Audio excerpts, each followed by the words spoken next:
যেই চাঁদাবাজি, রাহাজানি, মানুষের উপরে নির্যাতন, নিপীড়ন, দখল, হাট বাজার ইজারা নিয়ে চাঁদাবাজি, মানুষকে জিম্মি করা, এই সমস্ত দুর্বৃত্তায়নের কারণে আওয়ামী লীগের যে নির্মম নিষ্ঠুর পতন হয়েছে, সেই একই কাজ যেন মানুষ আমাদের মধ্যে খুঁজে না পায়। আজকে আওয়ামী লীগের পতন হয়েছে। আওয়ামী লীগের এই এলাকারও দু একজন বড় বড় নেতা ছিল, আপনারা দেখেছেন, তারা দেশ ছেড়ে লন্ডনে পালিয়ে গেছে, দিল্লি পালিয়ে গেছে, তাদের ছেলে মেয়ে সেখানে আছে, তাদের ব্যাংক ব্যালেন্স আছে, তারা সেখানে সুখে আনন্দে মৌজ মাস্তি করতেছে। আর যারা কর্মী ছিল তারা এখন চরে তরে পালাই পালাই বেড়ায়। তাই আমরা বলতে চাই, আওয়ামী লীগ এই জুলাইয়ের গণ অভ্যুত্থানের মধ্যে দিয়ে একটি পরিত্যক্ত রাজনৈতিক দলে পরিণত হয়েছে। আওয়ামী লীগ একটি মরা লাশ, এই লাশকে নিয়ে টানাটানি করে লাভ হবে না। এখন আমাদের দায়িত্ব হচ্ছে এই লাশকে কবর দেওয়া, যাতে এই মরা লাশ দুর্গন্ধ না ছড়ায়। আজকে আপনারা দেখেছেন, এই 5ই আগস্ট আওয়ামী লীগের পতনের পরে আওয়ামী লীগের নেতারা পালিয়ে গেছে ভারতে। এতদিন ধরে আমরা যেটা বলছিলাম, আওয়ামী লীগ ভারতীয় তাবেদার একটি রাজনৈতিক দল, ভারতের এজেন্ডা বাস্তবায়নকারী একটি রাজনৈতিক দল। এখন তো আপনারা প্রমাণ পেয়েছেন। আজকে ভারতের সাথে পাকিস্তানের যুদ্ধংদেহী অবস্থা, চীনের সাথে সংকট, বাংলাদেশকেও তারা নানানভাবে অস্থিতিশীল করার জন্য ষড়যন্ত্র করছে এবং ভারত এই ষড়যন্ত্রের অস্ত্র হিসেবে আওয়ামী লীগকে ব্যবহার করছে।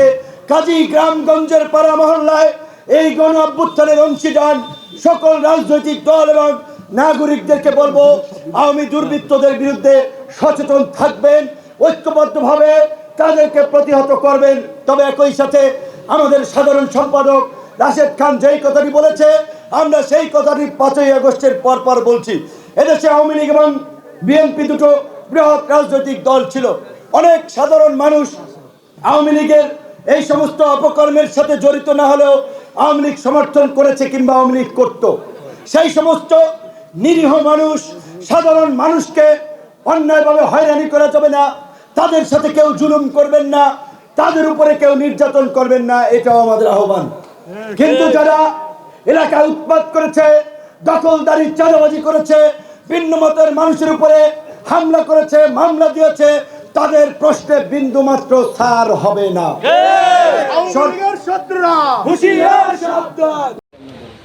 শরীয়তপুরবাসী, আপনাদের সবাইকে গণ অধিকার পরিষদের পক্ষ থেকে শুভেচ্ছা।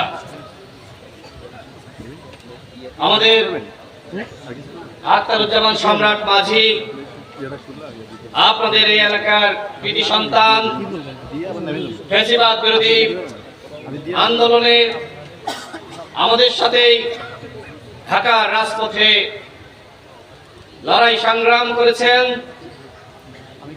28 অক্টোবর যেদিন ঢাকার রাজপথে হাজারো মানুষ জমায়েত হয়, সেদিন আখতারুজ্জামান সম্রাট গুলিবিদ্ধ হয়েছিলেন।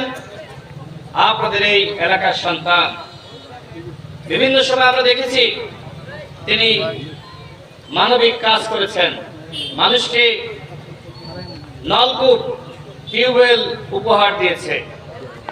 যখনই কেউ বিপদে পড়েছে, যার চিকিৎসার প্রয়োজন হয়েছে, বৃদ্ধ মানুষ, অসহায় মানুষ, তার পাশে, তার বিছানায় বসে শুয়ে অনেক কিছু শুনেছি, বুঝেছি। তারপর থেকে স্বপ্ন দেখেছি রাজনীতি নিয়ে দেশ ও দেশের মানুষের জন্য কাজ করতে হবে।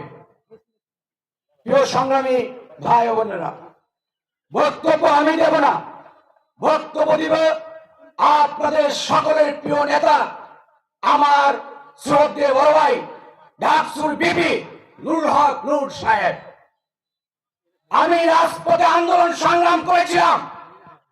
আমি বিপি নূরকে বলেছিলাম, এই আন্দোলন সংগ্রামে যদি আমি শহীদ হই, মৃত্যুবরণ করি, আমার লাশ নিয়ে আন্দোলন সংগ্রাম করবেন।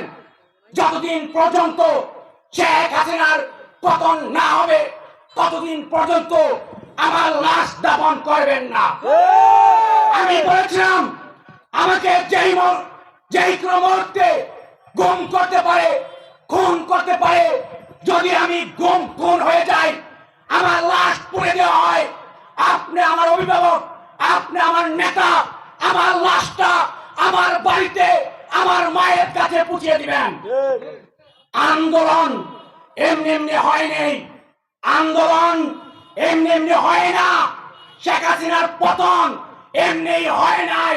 রাজপথে গুলি খেতে হয়েছে, রিমান্ডে যেতে হয়েছে, 26 বার হামলায় বিপিন শিকার হয়েছে। ছাত্র অধিকার, যুব অধিকার